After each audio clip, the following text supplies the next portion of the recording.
राम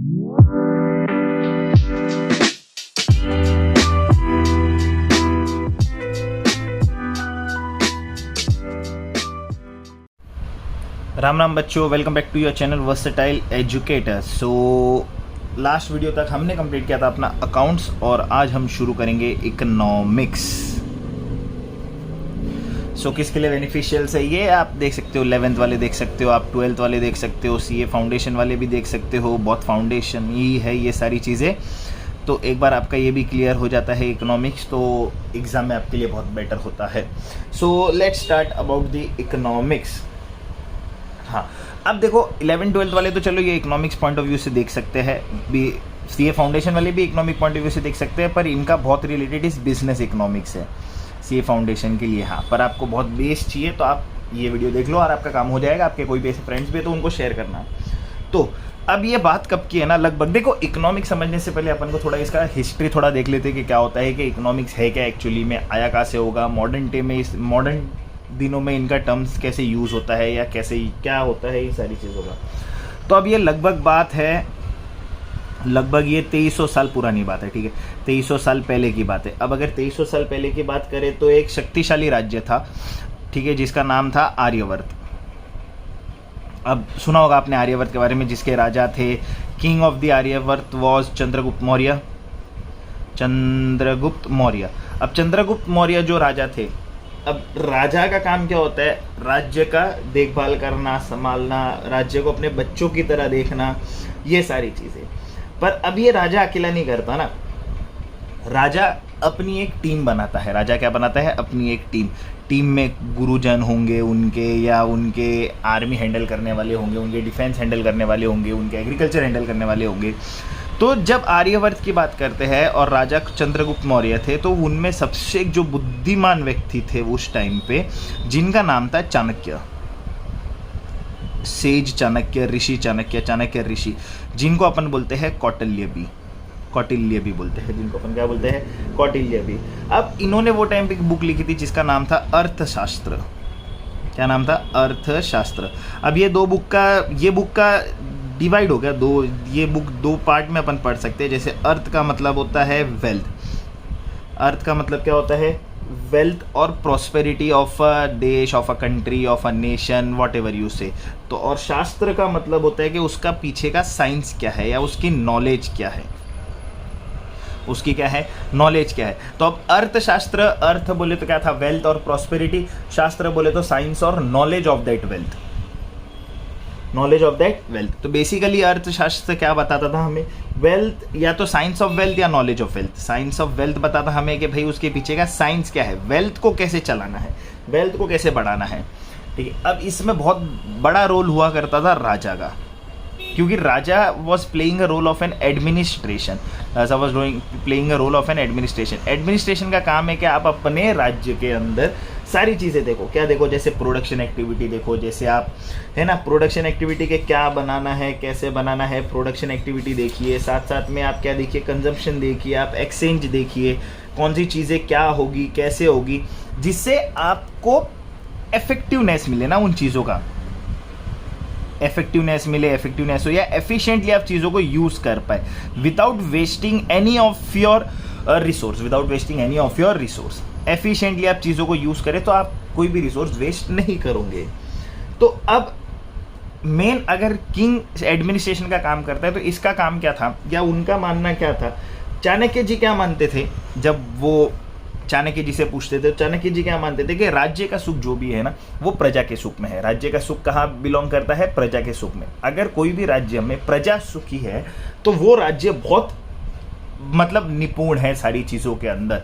अगर प्रजा सुखी है तो सारी चीज़ें अच्छी है। अब प्रजा सुख का कारण क्या होता है कि आपका लॉ एंड ऑर्डर मेंटेन होना चाहिए। सबसे पहले तो आपका लॉ एंड ऑर्डर मेंटेन होना चाहिए, आपकी इकोनॉमिक एक्टिविटीज़ रेगुलेट होनी चाहिए कि क्या बनेगा, क्यों बनेगा, कैसे बनेगा, ये सारी चीज़ें। आपके पब्लिक वेलफेयर अच्छे होने चाहिए, पब्लिक वेलफेयर करो, आप इंश्योर करो कि आपको कोई भी भूखा ना रहे या सबको बराबर चीज़ें मिले, ये सारी चीज़ें। आपका एग्रीकल्चर प्रॉपर होना चाहिए, आपका ट्रेड एंड कॉमर्स प्रॉपर होना चाहिए, आपका टैक्सेशन सिस्टम अच्छा होना चाहिए, गवर्नमेंट रेगुलेशंस कैसे होंगे, कौन किसको देखेगा, कौन क्या चीज़ें करेगा, लेबर एंड वेजेस क्या तय होने चाहिए, लेबर कौन होंगे, वेजेस क्या देने होंगे उन्हें, है ना, और एथिक्स क्या क्या होंगी चीज़ें, मतलब क्या सही और क्या गलत होता है, ये सारी चीज़ें एडमिनिस्ट्रेशन का काम था, गुड एंड बैड, या क्या सही और गलत। तो अब ये चीज़ों का, अगर इतनी चीज़ें आपके राज्य में बहुत ठीक ठाक है तो आपका राज्य सुखी है। एक बार आपका राज्य सुखी हो गया तो राज्य सुखी है तो आपका राजा बहुत अच्छा शक्तिशाली राजा है, क्या बोलते थे उसे, शक्तिशाली राजा। ये सारी चीज़ें हमें कहाँ पढ़ने मिलती थी, अर्थशास्त्र में, कहाँ पढ़ने मिलती थी, अर्थशास्त्र में। तो बेसिकली आपके, जब हम हिस्ट्री की बात करते थोड़ी इकोनॉमिक्स की, तो अर्थशास्त्र बिलोंग करता था स्टेट कंट्रोल में, कि स्टेट कंट्रोल होना चाहिए, क्या होना चाहिए, स्टेट कंट्रोल होना चाहिए। फिर आपका आया मिडिवल पीरियड, जहाँ आपने लैंड रेवेन्यू सिस्टम ले आए, लैंड रेवेन्यू पे काम करने लगे, लैंड रेवेन्यू पे फोकस करने लगे। फिर आपका आ गया कॉलोनियल पीरियड, जिसमें आपकी वेल्थ ड्रेन होने लगी, ड्रेन ऑफ वेल्थ। और लास्ट आपका जो आता है वो मॉडर्न पीरियड आता है, मॉडर्न इंडिया या मॉडर्न पीरियड आता है, जिसमें आप मिक्स्ड इकोनॉमी की बात करते हो। किसकी बात करते हो, मिक्स्ड इकोनॉमी की, है ना, जहाँ पे कोई राजा वगैरह इन चीज़ों को नहीं संभालेगा, पर हाँ आप एक मिक्स्ड इकोनॉमी की बात करोगे, जहाँ पे आपके कस्टमर्स भी इन्वॉल्व होते हैं, आपका गवर्नमेंट भी इन्वॉल्व होगा, जिससे आपका मार्केट थोड़ा क्या करेगा, या तो इस साइड ढलेगा या तो इस साइड ढलेगा, तो वो बैलेंस रखेगा। तो ये आता है मेरी मिक्स इकोनॉमी के अंदर। अब ये मेरी हिस्ट्री की बात रही, पर मॉडर्न इकोनॉमिक्स की बात अपन जब करते हैं मॉडर्न इकोनॉमिक्स में, तो मॉडर्न इकोनॉमिक्स में बहुत बड़ा रोल था एडम स्मिथ का। किसका रोल था, एडम स्मिथ का। अब अगर मैं बात करूं इकोनॉमिक्स, तो इकोनॉमिक्स टर्म ही इन्वेंट हुआ है, कैसे इन्वेंट हुआ था, इकोनॉमिक टर्म आया था ग्रीक वर्ड से, जिसका नाम था ओइकोनोमिया। क्या नाम था, oikonomia, OIKONOMIA। This is also further divided into two, oiko and nomia, ठीक है, ओइको एंड नोमिया। अब ओइको बोले तो होता है हाउस होल्ड, और नोमिया मतलब होता है मैनेजमेंट। नोमिया मतलब क्या होता है, मैनेजमेंट। तो बेसिकली ओइकोनोमिया क्या रिप्रेजेंट करता था कि हाउस होल्ड मैनेजमेंट। अब ग्रीक में वो लोग क्या करते थे, हर एक हाउस को मैनेज करते थे, हर एक हाउस अपने हिसाब से चीज़ों को मैनेज करता था। तो हाउस होल्ड मैनेजमेंट, हर एक हाउस एक खुद को मैनेज करता था, उसको बोलते थे ओइकोनोमिया। धीरे धीरे ये ओइकोनोमिया चेंज होते होते हम कहाँ पहुँच गए, इकोनॉमिक्स में। तो ये ओइकोनोमिया टर्म आया, ग्रीक वर्ड का ओरिजिन है ओइकोनोमिया। और 19th सेंचुरी के आसपास, 19th सेंचुरी तक तो हम इसको सिर्फ पॉलिटिकल इकोनॉमिक्स के हिसाब से ही देखते थे। किसके हिसाब से देखते थे, पॉलिटिकल इकोनॉमिक्स के हिसाब से ही देखते थे। फिर एडम स्मिथ की बुक आई, एडम स्मिथ की बुक में वेल्थ ऑफ नेशन, लगभग 1776 के आसपास वेल्थ ऑफ नेशन, बुक का नाम था वेल्थ ऑफ नेशन, जो बाद में वेल्थ ऑफ नेशन के नाम से पहचानी गई। तो वेल्थ ऑफ नेशन आई, जिसमें उन्होंने फर्स्ट मॉडर्न वर्क डाला इकोनॉमिक्स का। क्या डाला, first modern works of economics, कि इकोनॉमिक्स एक्चुअली में क्या है और क्या होनी चाहिए और कैसे होनी चाहिए। तो देखो स्टार्ट करते हैं इकोनॉमिक्स में क्या होता है कि मान लो आपका बर्थडे है, दो एग्जांपल से ट्राई करते हैं अपन समझने की चीज़ों का कि इकोनॉमिक्स का मतलब क्या होता है। तो एग्जांपल 1, मान लो आपका बर्थडे है और आपके बर्थडे में आपको मैं देता हूँ 1000 rupees as a birthday gift. I have given you 1000 rupees as a birthday gift. अब ये आपके पास चॉइस है कि आप ये 1000 रुपीज़ कैसे यूज़ करते हो, आप ये 1000 रुपीज़ कैसे यूज़ करोगे। You are free to spend this money as you like, है ना, कि आपको क्या करना है, क्यों करना है, कैसे करना है। आपके पास में बहुत ऑप्शंस अवेलेबल होंगे, क्या करना है, what you have to do, how you have to do, where you have to spend it. It's totally on you, it's totally on you, है ना। हम आपको नहीं रोक रहे कि 1000 रुपीज़ आपको कैसे यूज़ करना है, इट्स योर बर्थडे गिफ्ट। तो आपके पास बहुत सारे ऑप्शंस आते हैं सामने ना। ऑप्शन पहला कि या तो आप अपने फ्रेंड्स के साथ क्या चले जाओ, घूमने चले जाओ, पार्टी कर लो, फ्रेंड के साथ पार्टी कर लो, 2-4 लोगों को, 5 लोगों को, 10 लोगों को पकड़ो और आप क्या कर लो, डचिंग डिंचिंग एकदम फुल, एकदम party mode on, and you waste all your 1000 rupees. Second option you have is कि आप खुद के लिए कोई कपड़ा वगैरह खरीद लो, ड्रेस खरीद लो, and you spend your money on your dress, on yourself, basically on yourself. Third option आपके पास क्या अवेलेबल है कि आप या तो मूवी पे चले जाओ, अपने फ्रेंड्स के साथ मूवी देख लो और फिर उनको आप मूवी भी देख लो और फिर जो भी पैसे बचेंगे उसके आप रेस्टोरेंट में जाके खाना वगैरह खा लो। एंड फोर्थ ऑप्शन आपके पास होता है कि आपने कुछ पैसे बुक्स पे खर्च कर दिए और बचे हुए पैसे आपने सेव कर लिए। तो you have an number of options, you have an number of options. यहाँ पे आप क्या नोटिस करते हो कि आपके पास बहुत ऑप्शंस है, पहला, दूसरा, तीसरा, चौथा, है ना। Given a choice you would like to spend not only on your friends but you also like to go for a movie, eat in a restaurant, है ना, buy a dress, book, save money. But आप एक ही time पे ये सारी चीज़ नहीं कर सकते हो ना। At a given point of time आप क्या चाहोगे, 12, 3, 6 और 9। At given point of time what you will think कि भाई मेरे को ये भी करना है और ये भी करना है, मेरे को ये भी करना है और ये भी करना है, मेरे को इनमें से चारों भी करना है। But at given point of time, एक पॉइंट पे आप 1000 रुपये में इतनी सारी चीज़ें तो नहीं कर पाओगे। हाँ, what you will try to do is you will try to merge 2 options, जिसमें आप क्या देखना चाहोगे कि जिससे मेरे को बेटर फील हो थोड़ा, कि भाई चलो हाँ हमारा पैसा बहुत सही जगह पे यूज़ हुआ है ना। आप बेसिकली ये सोचते हो कि आपको अच्छा लगना चाहिए कि आपका पैसा, आप ऐसी कुछ कॉम्बिनेशन ये चूज करोगे इन चारों में से कि आपको वो चीज़ सेटिस्फाई करेगा, आपको वो चीज़ क्या करेगा, सेटिस्फाई करेगा, आपको बेटर लगेगा, आपको अच्छा लगेगा, है ना। तो अब हर इंडिविजुअल के साथ भी यही प्रॉब्लम होती है। वही अगर मैं एज अ सोसाइटी की बात करूँ, एज ए इंडिविजुअल सोसाइटी की बात करूँ, तो उनके पास भी तो यही तकलीफ होगी। फिर अगर मैं एज अ गवर्नमेंट की बात करूँ तो उनके पास भी यही तकलीफ है। मतलब प्रॉब्लम मोटा मोटी इन चारों में निकल के एक ही आती है कि भाई ऐसी चारों में से चीज़ें चाहिए, किसको 4 चाहिए, किसको 3 चाहिए, किसको 2 चाहिए, कोई एक में खुश है, एक में तो बहुत कम लोग खुश होते हैं। तो अब करूँ तो करूँ क्या जिससे मेरे को मैं सेटिस्फाई फील करूँ, मैं क्या फील करूँ, satisfy. So I need to go for the combinations of those options, कि मेरे को ऐसे कॉम्बिनेशंस चाहिए जैसे मैं सेटिस्फाई हो सकूँ, ज़्यादा से ज़्यादा मैं सेटिस्फाई हो सकूँ। क्या हो सकूँ मैं, ज़्यादा से ज़्यादा सेटिस्फाई हो सकूँ। तो ये मेरा पहला एक तो इकोनॉमिक चीज़ है, इकोनॉमिक चीज़ समझने के लिए। सेकंड अगर मैं बात करूँ तो मान लो कि एक छोटा सा गांव है ढोलकपुर करके। कौन सा गांव है, ढोलकपुर। एक ढोलकपुर गांव है। अब ढोलकपुर गांव के पास क्या सीन था ना, ढोलकपुर गांव है, उसमें किसान थे, फार्मर था। अब फार्मर के पास लैंड है, फार्मर के पास लेबर है, फार्मर के पास क्या है, लेबर भी है। और फार्मर प्रोड्यूस करता है कौन, सेकंड है वीवर। वीवर्स बोले तो जो कपड़े नहीं बुनते, जो कपड़े बनाते हैं, वो जिनके पास यान है, जिनके पास स्किल्स है, वो प्रोड्यूस करते हैं क्लोथ।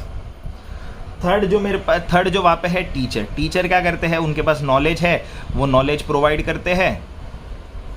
क्या करते हैं, नॉलेज है और वो एजुकेशन देते हैं, दे गिव्स एजुकेशन।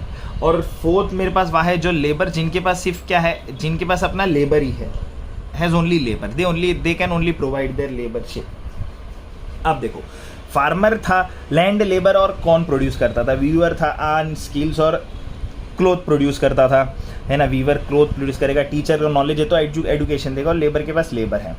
अब फार्मर जब ये सारी चीज़ें करता है तो फार्मर के पास क्या होता है कि उसके पास लैंड है, लेबर है और कौन है। अब ढोलकपुर के जो भी फार्मर है उनके पास लैंड तो लिमिटेड ही है, लेबर भी लिमिटेड है, और जो वो कॉर्न प्रोड्यूस करेंगे वो भी तो लिमिटेड है। इनको बेच के ये कमाएंगे पैसे, मनी। अब सेम यही सिनेरियो आ गया कि फार्मर के पास पैसे आ गए।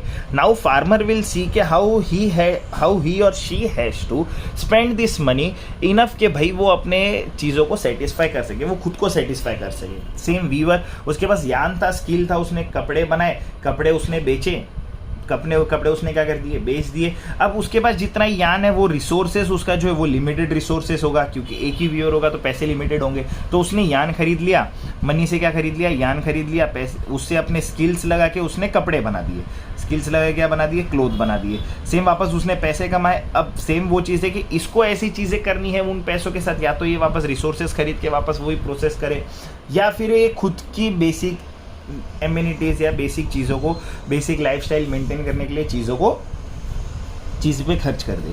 टीचर से नॉलेज है तो वो एजुकेशन देते हैं, जिनसे उनको वापस पैसे मिलते हैं और वो वापस सर्कल में लेके आके मार्केट में खर्च कर देते हैं। अब वो भी ऐसा कॉम्बिनेशन ही ट्राई करेंगे, लेबर भी यही काम करेगा। अब सबके पास सारी चीज़ नहीं है ना, सबके पास सारी चीज़ें नहीं है। फार्मर को क्या चाहिए, फार्मर के पास अगर इतनी चीज़ें हैं, लैंड, लेबर और कौन प्रोड्यूस कर रहे हैं, तो फार्मर को चाहिए बड़ा house, bigger house, better education for their children, है ना। अब जैसे अगर मैं 1000 रुपये कमा रहा हूँ तो मैं एक स्कूल में बच्चों को भेजूंगा, पर अगर मैं वही अगर 10,000 रुपीज़ कमाऊंगा तो I will see for the better school ना। अब what is the explanation of better school I don't know, but I will see better school जिसके फीस ज़्यादा होंगे, है ना, तो ये जिनके एम्यूनिटीज़ अच्छे होंगे। So that's my criteria of the better school. तो मैं ऐसे स्कूलों में बच्चों को डालूंगा। तो ये अब ये भी चीज़ है, तो जितनी मेरी इनकम बढ़ती है उतना मेरा स्टैंडर्ड ऑफ लिविंग भी तो बढ़ेगा, कि भाई ऐसा चाहिए। अब मैं पहले 100 की टी शर्ट खरीदता था, 1000 की इनकम पे 100 की टी शर्ट खरीदा था, अब मेरी 10,000 की इनकम हो गई तो मैं 1000 की टी शर्ट खरीदूंगा। दिस शोज के भाई मेरा स्टैंडर्ड ऑफ लिविंग बढ़ता जा रहा है। मेरा स्टैंडर्ड ऑफ लिविंग क्या होता जा रहा है? बढ़ता जा रहा है। अब देखो वापस यही चीजें आ गई है ना। हम दोनों एग्जाम्पल से एक ही चीज पे आए कि व्हाट, हाउ एंड वेयर, क्यों, क्या और कैसे, क्यों, क्या और कैसे। अब सबके पास सब कुछ नहीं है ना। फार्मर के पास बड़ा हाउस है, ना बेटर एजुकेशन है ना। वो तो चाहता है कि ये सारी चीजें हो, क्योंकि लैंड है, लैंड हो गया, पैसा हो गया, टाइम हो गया, ये लिमिटेड है। ये क्या है? लिमिटेड है। तो इनको ये वापस आ जाते हैं चॉइस पे, ये वापस जाते हैं चॉइस पे। ये चॉइस पे क्यों आते हैं? क्योंकि चीजें है लिमिटेड। चीजें क्या है? लिमिटेड है। जब चीजें लिमिटेड होती है तो हमें करना पड़ता है चॉइस। हमें क्या करना पड़ता है? चॉइस। हमें क्या करना पड़ता है? चॉइस। अब यहाँ पे लिमिटेशंस क्या था? 1000 रुपीज, ओनली 1000 रुपीज। क्या होता है आज 1000 रुपये में? ठीक है, तो ये सारी चीजें। तो लिमिटेशंस आपको किधर ढकेलता है? आपको क्या फोर्स करता है? चॉइस करने पर। चीजों को क्या करने पर? चॉइस करने पर। ये क्यों करना पड़ा? क्योंकि यहाँ पे जो लैंड है वो लिमिटेड है।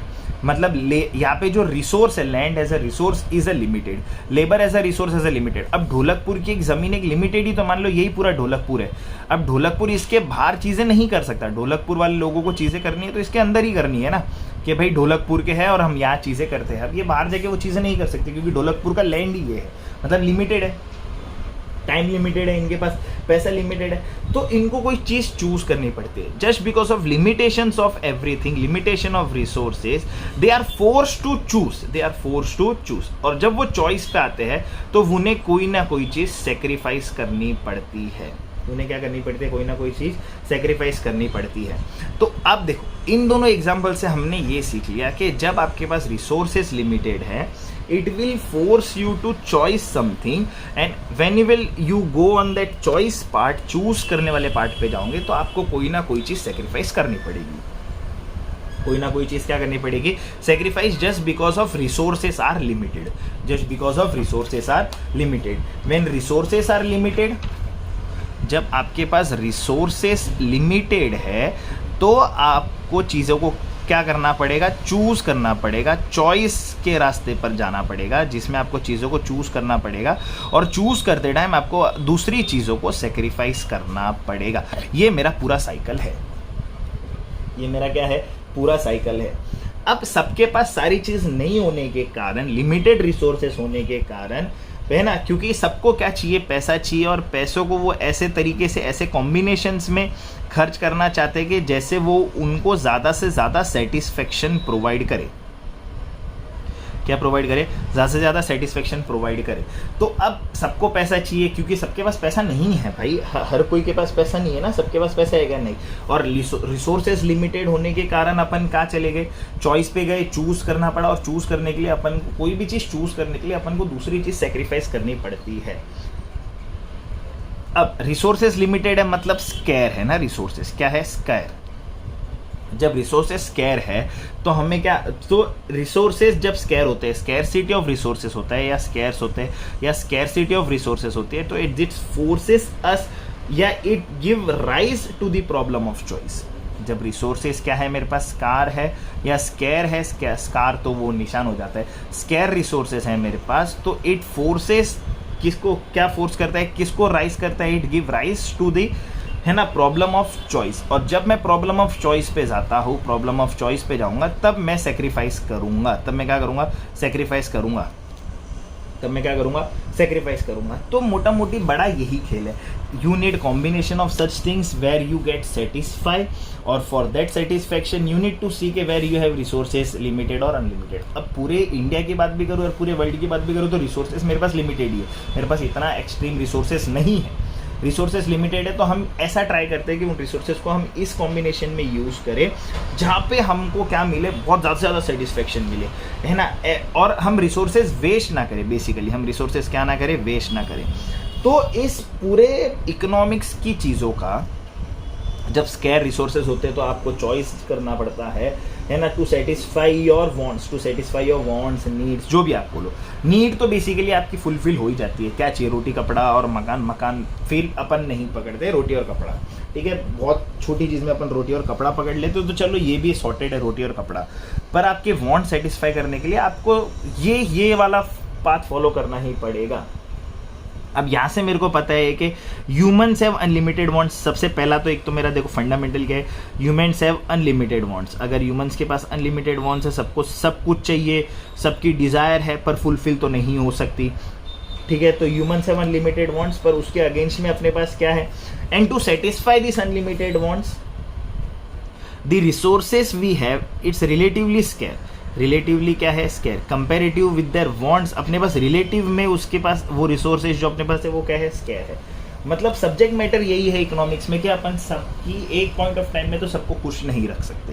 यही दो फंडामेंटल पे मेरा इकोनॉमिक्स बेस्ड है, यही दो फंडामेंटल पे मेरा क्या बेस्ड है, इकोनॉमिक्स बेस्ड है कि भाई आप eight a given point of time अब सबको खुश तो नहीं रख सकते हो। तो यहाँ से मेरी शुरुआत होती है एक सेंट्रल प्रॉब्लम पे।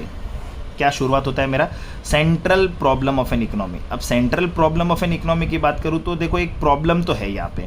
हमने इतने दो एग्जाम्पल्स किए, हमने दो अलग अलग तरीके के एग्जाम्पल्स किए जिससे हमें पता चला कि भाई हमारे पास एक सेंट्रल प्रॉब्लम है। आप ये घर से भी समझ सकते हो। रोज का एक ही तकलीफ है, क्या तकलीफ है, माँ रोज एक ही चीज़ पूछती है, क्या बनाओ। सबसे पहले तो क्या बनाओ, दूसरी चीज़ कितनों के लिए बनेगा, क्योंकि बहुत लोग ऐसे होते हैं ना घर पे कि मैं आज इधर खा के आऊँगा, मैं बाहर हूँ, ये हूँ, मेरे को लेट होगा, तो कितनों के लिए बनाना है। दूसरा ये प्रॉब्लम हो गया है ना, किसके लिए बनाना है या कितनों के लिए बनाना है। और तीसरा मम्मी ये सोचती है कि भाई कैसे बनाओ यार, फटाफट फटाफट एकदम। तो मम्मी फिर वही वापस सोचती है कि भाई कितना जल्दी हो सके बनाते हैं और ये सारी चीज़ें करते हैं। अब देखो हर घर की एक ही सेंटर प्रॉब्लम है, हर शाम हर सुबह क्या बनेगा, कितनों के लिए बनेगा और कैसे बनेगा। अब यही चीज़ ढोलकपुर के साथ भी तो है। देखो farmer, weaver, teacher, labour, same. Dholakpur के केस में भी अपने पास सेम सिनेरियो है, ढोलकपुर वाले केस में भी अपने पास वही सीन है। तो वहाँ के सारे पंच लोग, सरपंच लोग नहीं होते जो मिलके बैठे और बोले कि चलो अपने पास रिसोर्सेज तो स्केयर है ही है अपने पास, और अपने लोगों की वांट्स भी अनलिमिटेड है, अपने लोगों की वांट्स क्या है, अनलिमिटेड। तो हमें ये डिसाइड करना पड़ेगा, हमें क्या डिसाइड करना पड़ेगा कि हम चीज़ों में क्या बनाएं। सबसे पहला हमको क्या डिसाइड करना है कि हम क्या बनाएं, व्हाट टू प्रोड्यूस। क्या बनाए मतलब होता है कि what we have to produce, जिससे हम ज़्यादा से ज़्यादा मैक्सिमम सेटिस्फाई कर सके लोगों को, ठीक है। हम पूरा सेटिस्फाई नहीं कर पाएंगे पर maximum we can satisfy them. Second चीज़ कि हम कैसे बनाएं, कि क्या टेक्नोलॉजी लगनी चाहिए वगैरह वगैरह, है ना। क्या हमारे पास उतनी टेक्नोलॉजी है, हमारे पास वो टेक्नोलॉजी अवेलेबल है जिससे हम वो चीज़ें बना सकते हैं, ठीक है। कैसे बनाए, ये सेकंड मेरा आता है हाउ टू प्रोड्यूस। ये मेरी सेंट्रल सेकंड प्रॉब्लम है, हाउ टू प्रोड्यूस। देखो घर में भी यही प्रॉब्लम थी, बाहर भी यही प्रॉब्लम है, तो आपका इकोनॉमिक्स घर पे ही है ना यार, बाहर जाना ही क्यों है आपको। तीसरा आपको होता है कि किसके लिए बनाए, फॉर हुम टू प्रोड्यूस, किसके लिए बनाए, ठीक है। तीसरा मेरा सेंट्रल प्रॉब्लम क्या आ जाता है, किसके लिए बनाए, for whom to produce. When we say for whom to produce, के कौन है भाई जो इन चीज़ों का बेनिफिट ले सकता है, या हम किसको बेनिफिट ज़्यादा देना चाहते हैं। तो ये मेरी तीन मोटा मोटी सेंट्रल प्रॉब्लम है। अब व्हाट टू प्रोड्यूस की जब मैं बात करता हूँ, किसकी बात करते हैं, व्हाट टू प्रोड्यूस, के क्या बनाए। क्या बनाए में मेरे पास वापस वो आता है कि या तो मैं क्या बनाऊँ, फूड बनाऊँ, या मैं या तो मैं बेसिक नेसेसिटी पे जाऊँ, क्या जाऊँ, बेसिक नेसेसिटी पे, या तो फिर मैं लग्जरी गुड्स बनाऊँ।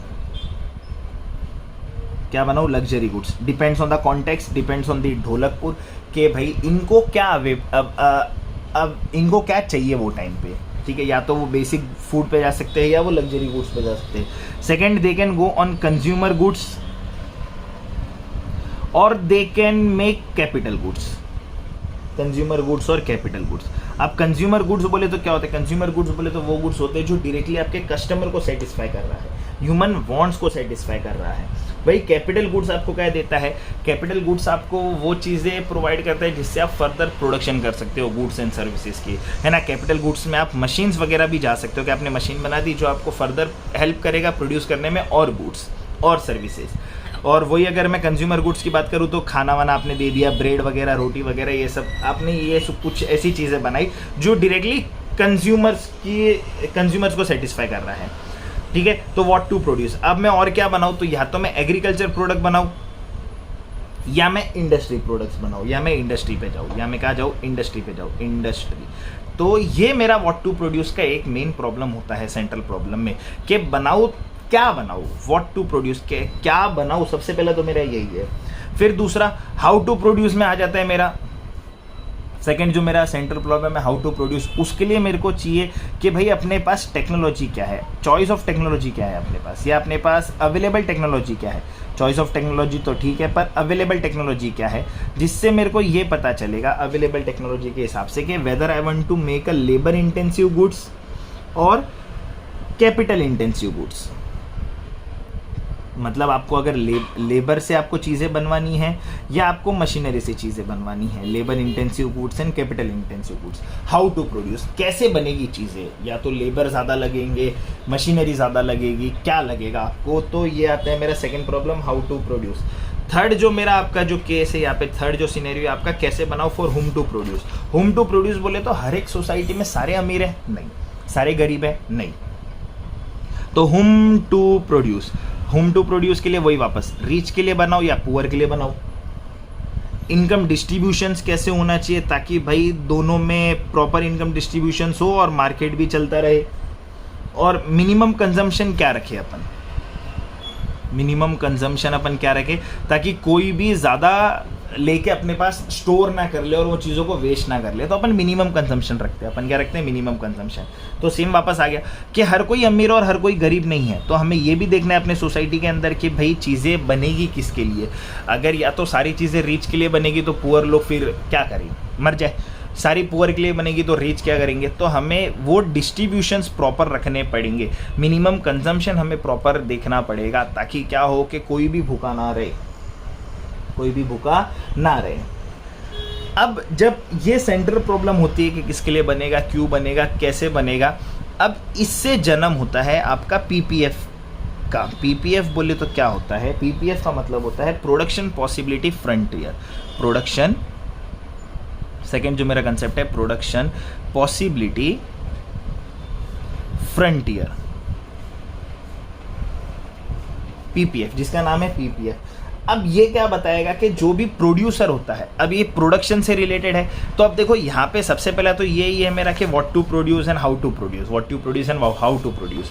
जब what to and how to produce आता है तो देखो प्रोडक्शन पॉसिबिलिटी फ्रंटियर का बहुत बड़ा रोल हो जाता है। अब यहाँ पे प्रोड्यूसर क्या बोलता है कि भाई हमें भी तो यही तकलीफ है, जब कंज्यूमरों को तकलीफ होगी तो हमें भी तो तकलीफ होगी कि हम क्या बनाए with given technology, with given time, with given resources, है ना। और हम उन टाइम, रिसोर्सेस और टेक्नोलॉजी को कैसे यूज़ करें जहाँ पे हमारा यूटिलाइजेशन प्रॉपर हो, ठीक है। On given time, given technology और गिवन रिसोर्सेज पे हम चीज़ों को प्रोड्यूस ऐसे करें, इस तौर पे करें ताकि हम उसका मैक्सिमम बेनिफिट उठा सकें ना।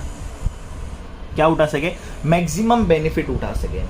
तो पीपीएफ क्या शो करता है मेरे को कि ऐसे कॉम्बिनेशन में गुड्स प्रोड्यूस करूं, मैं ऐसे कॉम्बिनेशन में गुड्स प्रोड्यूस करूं या सर्विसेज प्रोड्यूस करूं जिससे हमारा रिसोर्सेज पूरा यूटिलाइज हो, कोई भी रिसोर्सेज वेस्ट ना हो। Full utilisation of resources, full utilisation of resources. अब जब ये फुल यूटिलाइजेशन ऑफ रिसोर्सेज आप सुनते हो तो ये आपने एफिशिएंसी वाला टर्म सुना होगा, एफिशिएंटली, एफिशिएंसी, ये बड़ा टर्म यूज़ होता है इकोनॉमिक्स में, है ना। Maximum useful, maximum use of resources. जैसे आपने मान लो बड़े भाई का एक शर्ट है, बड़े भाई का एक टी शर्ट है।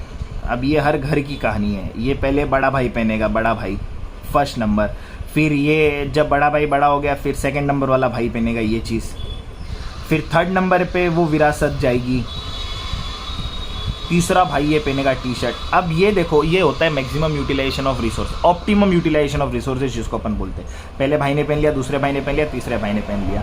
अभी भी ये घर से बाहर नहीं जाएगा, ये थोड़ा ऊपर रहेगा, है ना। अभी हम इसको हम ना वो झटके में साफ़ करेंगे कि भाई ऐसे ज़्यादा कपड़ा गंदा नहीं होना चाहिए, अब पुराना हो गया। तो अभी भी देखो हम इसको ज़मीन को टच ही नहीं करेंगे, हम इस पर ज़मीन पे नहीं लेके जाएंगे, हम इसको हवा में रखेंगे। हवा में रखेंगे मतलब झटका वटका देंगे, पंखे वंखे साफ़ करेंगे, पंखे साफ करेंगे, फैन वगैरह, ऊपर की चीज़ें साफ करेंगे। जब इसका ये स्टेज फुलफिल हो जाएगा तो ये जाएगा ज़मीन पे, फिर ये बनेगा पोछा। ठीक है, वंस ये अगर ये एक बार पोछा वोछा बन गया, फिर हम इसे लेके जाएंगे भाई अपनी बाइक वाइक साफ़ करने में कि पोछा कौन सा है, बाइक वाइक साफ़ करते हैं। देखो पहले ये घर पे घुमा भाइयों में, फिर ये घर के ऊपर वाले हिस्से में था, फिर ये घर के नीचे वाले हिस्से में आया, अब ये घर के बाहर गया, बाइक साफ़ करने में काम आया। ये होता है optimum utilisation of resources. Producer भी कुछ ऐसे ही देखता है। प्रोड्यूसर भी ये देखता है कि on given time, given technology, given resources, क्योंकि रिसोर्सेज लिमिटेड है, टाइम लिमिटेड है और टेक्नोलॉजी हमारे पास इतनी अवेलेबल नहीं होगी एट पॉइंट ऑफ टाइम पे, तो हमें ऐसे कॉम्बिनेशन ऑफ गुड्स प्रोड्यूस करने हैं उस पर्टिकुलर ढोलकपुर के गाँव के लिए, ताकि हमारा चीज़ ऑप्टिमम यूटिलाइजेशन हो सके, हमारा रिसोर्सेज क्या हो, ऑप्टिमम यूटिलाइजेशन हो। तो whether we have to make capital goods, अब वापस वही आ गया कि इधर हमें कैपिटल गुड्स बनाने हैं या हमें कंज्यूमर गुड्स बनाने हैं, या तो हमें कैपिटल गुड्स बनाने हैं या हमें कंज्यूमर गुड्स बनाने हैं। जैसे कि मान लो गन बनाओ या बटर बनाओ, गन बनाओ या बटर बनाओ, मशीन बनाओ, मशीन प्रोड्यूस करूं, या फिर टी शर्ट्स प्रोड्यूस करूं। तो इधर कैपिटल गुड्स होंगे या कंज्यूमर गुड्स होंगे, पर कॉम्बिनेशन होंगे ना इनका। अब देखो क्या होता है, अगर पीपीएफ के ग्राफ की बात करूंगा मैं, तो मैं एग्जांपल लेता हूं कॉर्न और कॉटन का। कॉर्न और कॉटन का मैंने एग्जांपल ले लिया, मान लो अब यही मेरे पास क्या थी, चीज थी A B C D E, that's my combination. So अगर मैं मान लो एक भी कॉर्न नहीं बनाता तो I can make 10 units of cotton, वही रिसोर्सेज गिवन टेक्नोलॉजी के साथ at given point of time. अगर मैं एक भी कॉर्न नहीं बनाऊं तो मैं 10 कॉटन प्रोड्यूस कर सकता हूं, और अगर मैं एक भी कॉटन नहीं प्रोड्यूस करूं तो मैं 4 कॉर्न प्रोड्यूस कर सकता हूं। This is my maximum, this is my what maximum, corn cotton, corn cotton. अगर एक भी कॉर्न नहीं प्रोड्यूस कर रहा हूं तो I will go with 10 cotton. ये मेरा ग्राफ है। अगर मैं एक भी कॉटन नहीं प्रोड्यूस कर रहा हूं तो I will go with 4 corn. So अब अगर ये पॉइंट जो है मेरा, ये दोनों पॉइंट को अगर मैं टच करूं, ये मेरा बनता है PPF, where I can use my resources at maximum level, optimum utilisation. क्या है ये ऑप्टिमम यूटिलाइजेशन?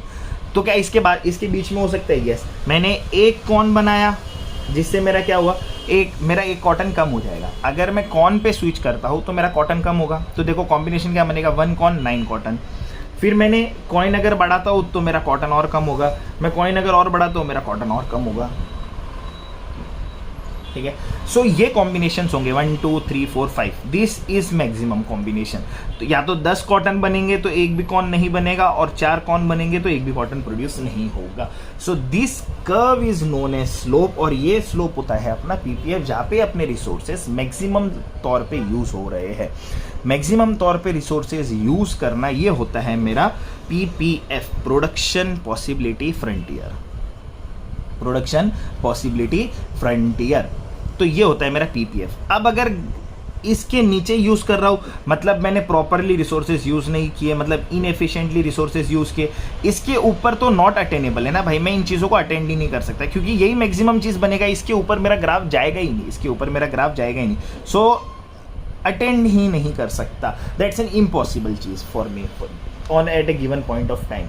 ठीक है, so in other words of the central problem of the economy is to choose from one of the many production possibility, choose from one of the many production possibility. अब ये production possibility होती है। अब देखो इसमें भी क्या हुआ, या तो प्रोड्यूसर कॉर्न बनाएगा या कॉटन बनाएगा या कॉम्बिनेशन ऑफ चीज बनाएगा। फिर उसमें वही डर है कि एक कॉर्न बना दिया 9 कॉटन ही बने, यार अभी मैंने रिसोर्सेज यूज़ नहीं किया, कुछ वेस्ट हो जाएगा, 2 और 7 3 और 4। तो मेरा तकलीफ वही है कि मेरे जहन में कहीं ना कहीं वो चीज़ रह जाएगी कि मैंने प्रॉपरली रिसोर्सेज यूज़ नहीं किया। ये जन्म देता है आपके अपॉर्चुनिटी कॉस्ट को। किसको जन्म देता है? Opportunity cost. अपॉर्चुनिटी कॉस्ट आपने ये सुना भी होगा, किसको जन्म देता है ये? अपॉर्चुनिटी कॉस्ट या opportunity loss.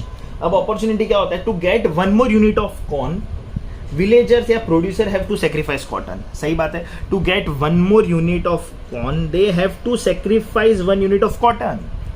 This is opportunity cost, it is opportunity cost. To get 1 more unit of cotton, 1 one more unit of corn, उन्हें सेक्रीफाइस करना पड़ेगा उसका ऑल्टरनेटिव कॉटन सेक्रीफाइस करना पड़ेगा, तब जाके उन्हें कॉर्न मिलेगा। देखो कॉटन कम होगा कॉर्न बढ़ेगा, कॉटन कम होगा कॉर्न क्या होगा, बढ़ेगा। सो अगर मैं इसके अपॉर्चुनिटी कॉस्ट की डेफिनेशन की बात करूं तो ये ऐसे आता है, opportunity cost is the amount of one good sacrifice, amount of one good sacrifice, amount of one goods sacrificed to produce an additional unit of an another goods, to produce additional unit of an another goods, to sacrifice one unit one goods है ना, amount of one good is to be sacrificed to produce an additional unit of another goods, to produce additional units of another goods. सो अब इसका important क्या, opportunity cost क्या arise करता है, ये arise होता है due to scarcity and alternate use of resources. ये अराइज ही कब होता है, जहाँ पे आपकी स्कैरसिटी होगी। सेम वापस वही अपन पहली प्रॉब्लम पे आ गए, स्कैरसिटी है और सारी चीज़ें हैं, तो आपको देखो स्कैरसिटी है तो आपको चूज करना पड़ेगा, चूज करना पड़ेगा तो आपको सेक्रीफाइस करना पड़ेगा। जब आप चीज़ों को सेक्रीफाइस करना शुरू करते हो उसको अपन बोलते हैं अपॉर्चुनिटी कॉस्ट, उसको अपन क्या बोलते हैं, अपॉर्चुनिटी कॉस्ट। तो ये है मेरा अपॉर्चुनिटी कॉस्ट, जो कहाँ से जन्म लेता है, पीपीएफ से जन्म लेता है। पीपीएफ क्या था, production possibility frontier, production possibility frontier, ये जन्म देता है इसको। तो अब इसके लिए क्या करते हैं, इसके लिए जब बात आती है तो इसके लिए होता है कि भाई अपन इकोनॉमिक एक्टिविटी को ऑर्गेनाइज करना चालू करते हैं। इकोनॉमिक एक्टिविटीज़ को क्या करना शुरू करते हैं, ऑर्गेनाइज करना चालू करते हैं। जब अपन इकोनॉमिक एक्टिविटीज़ को ऑर्गेनाइज करना चालू करेंगे, ऑर्गेनाइजेशन ऑफ इकोनॉमिक एक्टिविटीज़। अब अगर इकोनॉमिक एक्टिविटीज़ की ऑर्गेनाइज की बात करो तो सबसे पहले आपको क्या प्लान करना पड़ेगा, या तो आप जाओ कि सेंट्रली प्लान्ड हो सारी चीज़ें, सेंट्रली प्लान्ड एक्टिविटी बनाओ, अथॉरिटी बनाओ, centrally planned economic activities produce करो। अब इसमें क्या हो जाएगा सेंट्रली प्लान्ड इकोनॉमिक एक्टिविटीज़ में, कि आपने क्या किया, आपने एक सेंटर बना दिया जो सारी चीज़ों को कंट्रोल करेगा। जैसे मान लो आपने गवर्नमेंट को वो बना दिया सेंटर। अब गवर्नमेंट क्या होगा, एक वो स्ट्रिक्ट हेड मास्टर होता नहीं है स्कूल का, है ना, कि भाई वही कंट्रोल करेगा सारी चीज़ें कैसी होनी चाहिए, कौन कितने क्लास में, कौन टीचर किधर, कौन कैसा। So that strict head master decides everything, that strict head master decides everything, सारी चीज़ें होने से पहले उनसे पूछो, वैसा। तो गवर्नमेंट अपन ने सेंट्रली प्लान इकोनॉमिक एक्टिविटीज़ बना दिया, ऑर्गेनाइज करने के लिए अपने क्या किया, अपन ने चीज़ों को सेंटर में डालना चालू कर दिया। अब गवर्नमेंट एक इकोनॉमी के अंदर, एक देश के अंदर क्या डिसाइड करेगा कि क्या प्रोड्यूस होगा, कितना डिस्ट्रीब्यूशन होगा, डिस्ट्रीब्यूशन में जाएगा, और कितना सोशल वेलफेयर में जाएगा, कितना क्या जाएगा, सोशल वेलफेयर में। सो मोटा मोटी यही तीन चीज़ों का जिसकी वजह से मेरी इकोनॉमिक अराइज होती है कि what to produce, what to distribute, how to produce, how to distribute, for whom to distribute, फलाना ढिमकाना। इन्हीं चीज़ों को कौन देखता है, गवर्नमेंट प्लान करेगा। गवर्नमेंट डिसाइड करता है कि भाई क्या बनाना है, कैसे डिस्ट्रीब्यूट करना है और कितना सोशल वेलफेयर में जाएगा। ये मेरा ऑर्गेनाइजेशन है। इकोनॉमिक एक्टिविटी को ऑर्गेनाइज करने के लिए हमने सबसे पहले क्या किया, हमने चीज़ों को सेंट्रली प्लान कर दिया। हमने एक सेंटर में एक आदमी को बिठा दिया जो चीज़ें डिसाइड करेगा। जैसे वो राजा वाला केस में था स्टार्टिंग में, जो राजा डिसाइड करता था, है ना। जैसे हमने हिस्ट्री में देखा कि राजा का काम क्या है कि उसकी प्रजा सुखी होनी चाहिए, वैसे ही हमने गवर्नमेंट को इधर क्या बना दिया, राजा बना दिया। अब इनका काम है कि भाई जो भी आप प्रोड्यूस करो उसमें एक तो आपका रिसोर्सेज वेस्ट नहीं होना चाहिए because of scarcity of resources. तो आप अब ऐसी चीज़ें बनाओ, ऐसे प्लान करो कि आपकी ऑप्टिमम यूटिलाइजेशन ऑफ रिसोर्सेज भी हो और प्रोडक्शन पॉसिबिलिटी फ्रंटियर भी बराबर बने, और अपॉर्चुनिटी कॉस्ट में भी आपको ऐसा ना लगे कि आपने कोई चीज़ ज़्यादा सेक्रीफाइस कर दी या आप वो चीज़ बना सकते थे। सेकंड, आप या तो सेंट्रली प्लान्ड इकोनॉमिक नहीं करते हो तो आप मार्केट इकोनॉमी बनाओ। आप मार्केट पे चीज़ें छोड़ो, किस पे छोड़ो, मार्केट पे छोड़ो। Let market decide where they want to go, है ना। मार्केट डिसाइड करेगा। अब मार्केट डिसाइड करता है तो मार्केट सिग्नल बनाएगा प्राइस को। मार्केट किसको सिग्नल बनाएगा, प्राइस। क्या पे जहाँ पे price as a signal act करेगा, प्राइस क्या करेगा, सिग्नल। अब ये प्राइस करने के लिए, एक्ट करने के लिए आपको क्या होना चाहिए कि देखो मान लो कि लोगों की डिमांड है, किस चीज़ में डिमांड बहुत ज़्यादा है। अब चीज़ों की अगर डिमांड ज़्यादा है और अपन अगर प्राइस ज़्यादा रखें तो डिमांड ज़्यादा है तो प्रोड्यूसर प्रोडक्शन करेगा ना, चीज़ों को प्रोड्यूसर प्रोड्यूस करेगा। पर अगर डिमांड नहीं है और उसका प्राइस, जब डिमांड ही नहीं है तो उसका प्राइस क्या ही होगा, प्राइस कम होगा। तो जैसे मान लो अगर डिमांड कम है किसी चीज़ को लेके तो प्राइस, ऑब्वियस सी बात है, प्राइस एक मेरा सिग्नल प्रोड्यूस करता है कि भाई डिमांड ही कम है तो प्राइस क्या ही रखे, लोग खरीद ही नहीं रहे उन चीज़ों को, तो उसका हाई प्राइस भी रखूंगा तो क्या होगा, तो वो प्रोड्यूस नहीं करूंगा मैं। तो अपन क्या करते हैं, मार्केट इकोनॉमी। मार्केट बोले तो वो चीज़, मार्केट बोले तो हर वो चीज़ जहाँ पे कौन मिलते हैं, बायर और seller, buyer and seller. Let market decide, let buyer and seller decide. अब बायर एंड सेलर जब मार्केट में डिसाइड करते हैं तो वो प्राइस को एज अ सिग्नल बनाते हैं। अब मार्केट बोले तो कोई फिजिकल एनवायरनमेंट नहीं होता है ना। आज तो हम देख रहे हैं कि भाई मैं घर बैठे बैठे भी चीज़ें कहीं से भी मंगा सकता हूँ। So I can meet any buyer ना, any seller from any point of state और any point of anywhere, from anywhere in the world I can buy something. तो कोई फिजिकल चीज़ नहीं है मार्केट। मार्केट बोले तो जहाँ पे आपके बायर और सेलर मीट कर रहे हैं, ऐसा मैकेनिज्म एक जहाँ पे आपके बायर और सेलर मिल रहे हैं, वो आपका होता है मार्केट। Let market decide. अब मार्केट डिसाइड करेगा तो वो प्राइस मैकेनिज्म से डिसाइड करेगा, फ्री इंटरेक्शन से डिसाइड करेगा। कोई सेंट्रल अथॉरिटी नहीं होगी। कौन नहीं होगी, कोई सेंट्रल अथॉरिटी नहीं होगी, क्योंकि बायर और सेलर डिसाइड करेंगे, डिमांड और सप्लाई डिसाइड करेगा। प्राइस उनका मैकेनिज्म हो जाएगा, प्राइस उनका क्या हो जाएगा, मैकेनिज्म हो जाएगा। और थर्ड ऑर्गेनाइजेशन की अगर मैं बात करूं तो थर्ड मेरा ऑर्गन होता है फिर मिक्स्ड इकोनॉमी। कौन होता है, mixed economy, where market and government both decide what they want. Where market and government both, market forces and government interventions coexist. यहाँ पे दोनों चीजें क्या करती है, को एग्जिस्ट करती है। दे प्लान दे एग्जीक्यूट, वैसा वाला काम है कि both will plan, both will execute, they will को एग्जिस्ट विद ईच अदर। दोनों साथ में मिलके काम करेंगे, वो आपकी मिक्स्ड इकोनॉमी है, जो आज आपकी मॉडर्न इकोनॉमी आपको देखने मिलता है। नीदर वन इज कंट्रोलिंग, है ना, कि भाई ना तो सिर्फ गवर्नमेंट ही कंट्रोल कर रही है, ना मार्केट कंट्रोल कर रहा है, दोनों कंट्रोल कर रहे हैं अपनी इकोनॉमी को स्टेबल रखने के लिए, ताकि अपनी इकोनॉमी इंटरनेशनली भी उतनी ही स्ट्रांग पता हो या दिखे। तो दोनों का रोल बहुत ज़्यादा बढ़ जाता है, दोनों का कंट्रीब्यूशन बहुत ज़्यादा बढ़ जाता है इसके अंदर। तो ये होता है मेरी इकोनॉमिक एक्टिविटीज़ को ऑर्गेनाइज करने के लिए तीन तरीके। सेंट्रली प्लान्ड करो आप, या तो फिर मार्केट इकोनॉमी करो, या फिर मिक्स इकोनॉमी जाओ। पक्का एकदम। तो ये थी मेरी कुछ मोटा मोटी इकोनॉमिक्स की बात। ये क्या थी, मेरी इकोनॉमिक्स की बात थी मोटा मोटी। तो ये है मेरा सीबीएसई का पहला चैप्टर। ये मेरा क्या है, सीबीएसई का पहला चैप्टर इकोनॉमिक्स। पढ़ना चालू करो भाई एग्जाम के पॉइंट ऑफ व्यू से फटाफट एकदम। ये वीडियो देखो, अपनी थ्योरी पार्ट एक बार वापस पढ़ो, बुक में क्या क्या चीज़ें दी हुई, तो और ज़्यादा अच्छे से क्लियर होगी चीज़ें, है ना। आपके पास लिखने के लिए आपको कुछ कंटेंट भी तो चाहिए, तो कंटेंट आपको बुक से मिल जाएगा लिखने के लिए। एग्जाम्पल के तौर पे आप ये चीज़ें यूज़ कर सकते हो। सो गाइस, मिलते हैं नेक्स्ट पार्ट में, और आगे हम इकोनॉमिक्स को और ऐसे तरीके से पढ़ेंगे, ईजीएस्ट वे में, सिंपल वे में ट्राई करूँगा और एक्सप्लेन करने के लिए। तब तक के लिए बाय बाय।